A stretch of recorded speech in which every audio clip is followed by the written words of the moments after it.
Həzrət Ömər, Allah ondan razı olsun, belə demişdir. Qadınlar 3 qismdir.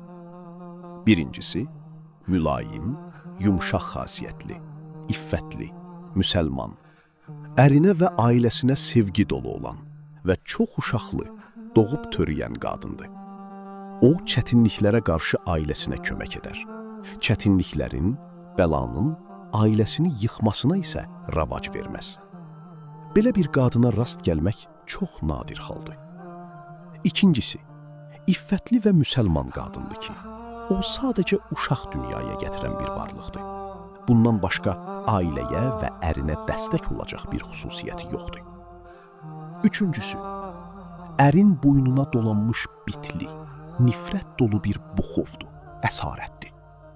Allah onu istədiyi kəsin boynuna qoyar və onun özündən başqa heç kim də onu oradan çıxarıb ata bilməz. Həmçinin Həzrət Ömər, Allah ondan razı olsun, belə demişdir. Kişilər 3 qismdir. İffətli, müsəlman və ağıllı bir kişi. O, işlər, hadisələr, hələ baş verməmişdən öncə tədbirini görər. Onlara hazırlıqlı olar və uzaq görənlik edər.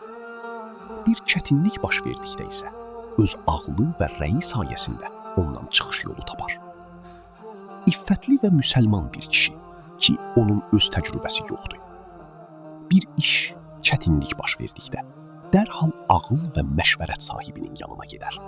Onunla məsləhətləşib rəyini öyrənər və sonra onun məsləhətinə uyğun hərəkət edər. Zalım və çaşqın bir kişi. O, nə özü doğru olanı edib tədbir görər, nə də ona doğru yolu göstərən bir bələdçiyə, böyüyə,